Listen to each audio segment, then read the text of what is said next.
صباح الخير. في ساندوتش بقاله فتره طالع ترند على انستجرام وتيك توك اسمه ساندوتش اللبنه بالمكدوس المحمص. حسيت ان طعمه هيبقى خطير، بس قبل ما نروح نعمله في كذا مكون لقيته ناقص من عندي، هاخدكم معايا وانا بشتريه، بعد كده نرجع نعمله مع بعض. يلا بينا. لبنة،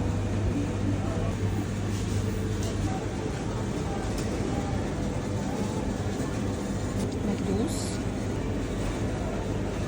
زيتون المشوي محشي لبنة. هنجيب العيش اللبناني ونفتحه بالشكل ده،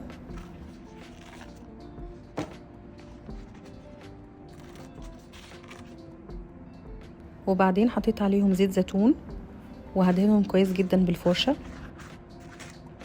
هحط على واحد منهم زعتر فلسطيني وهسيب التاني سادة. هدخلهم في الفرن على درجة حرارة متوسطة لمدة 5 دقايق. وقررت هنا هعمل حشوتين.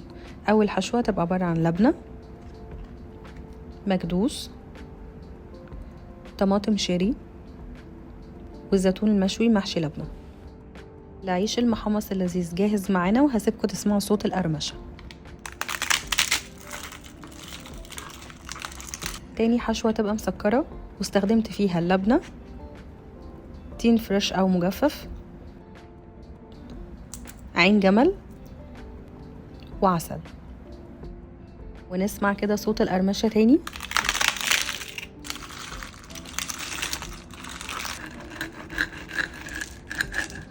اسمعوا كده صوت القرمشة. طعمه فعلا طلع تحفة، وخصوصا مع كوباية الشاي بالنعناع. ما تنسوش تعملوا لي لايك وشير وفولو لو انتوا على انستجرام، فيسبوك او تيك توك، وسبسكرايب لو انتوا على يوتيوب.